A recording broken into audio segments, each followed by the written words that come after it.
கர்த்தருடைய பரிசுத்த நாமத்துக்கு ஸ்தோத்திரம் உண்டாவதாக. இந்த அற்புதமான காலை வேளையிலே உங்களை நான் பார்ப்பதில் மிகவும் மகிழ்ச்சி அடைகிறேன். திருமணமும் குடும்ப வாழ்க்கையும் என்ற தொடர் போதனையை போதித்துக் கொண்டு வருகிறோம். அதை கேளுங்கள், கவனியுங்கள். கர்த்தர் உங்களை ஆசீர்வதிப்பார். நாம் நேரடியாக கர்த்தருடைய வார்த்தைக்கு நேராக கடந்து செல்லலாம்.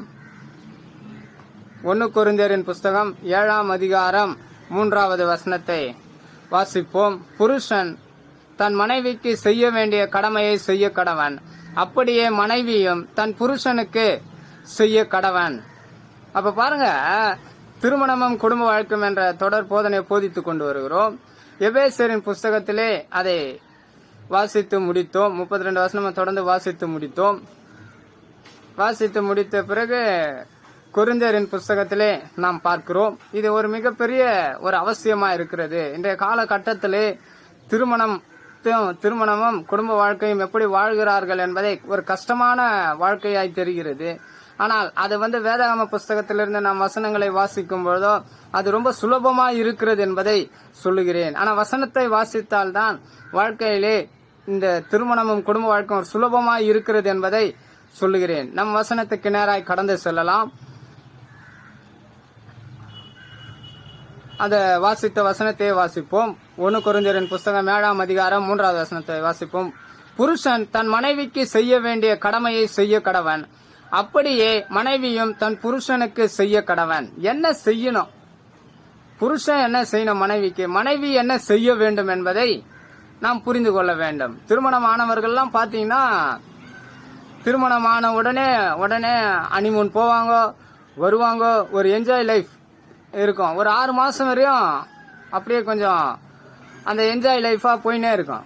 அந்த 6 மாசம் கழித்து அவர்களை பார்க்கும் பொழுதோ சீப்போன் சலிச்சு போன மாதிரி ஆயிடும். ஒருத்தருக்கு ஒரு கடமை இருக்காது. எப்படி செய்யறது, எப்படி வாழறதுன்னே புரியாது. ஆனா ஏதோ எல்லாரும் மாதிரியே என்ன பண்ணுவாங்க, வாழ்வார்கள். எல்லாரும் திருமணம் ஆணி வாழ்ந்தா எப்படி வாழ்கிறார்கள் என்பதை வாழ்வார்கள். ஆனாலும் அதற்கு தான் என்ன பண்ண வேண்டும் என்றால் ஜெபிக்க வேண்டும் என்பதை சொல்லுகிறேன். அப்ப ஜெபிக்கும் பொழுதோ ஜெபிக்கிறது எப்படி ஜெபிக்க வேண்டும் என்பதை நாம் புரிந்து கொள்ள வேண்டும். அந்த ஜெபிக்கிற விஷயம் ஒரு மிக பெரியதா இருக்கிறது என்பதை சொல்லுகிறேன். கணவன் மனைவியும் 2 பேரும் செய்ய வேண்டிய கடமை என்னன்னு கேட்டீங்கன்னா ஜெபிக்க வேண்டும். அந்த ஜெபிக்கிற வசனத்தை வைத்து நாம் ஜெபிக்கும் பொழுதோ அது மிகப்பெரிய ஒரு பயனுள்ளதா இருக்கும் என்பதை சொல்லுகிறேன்.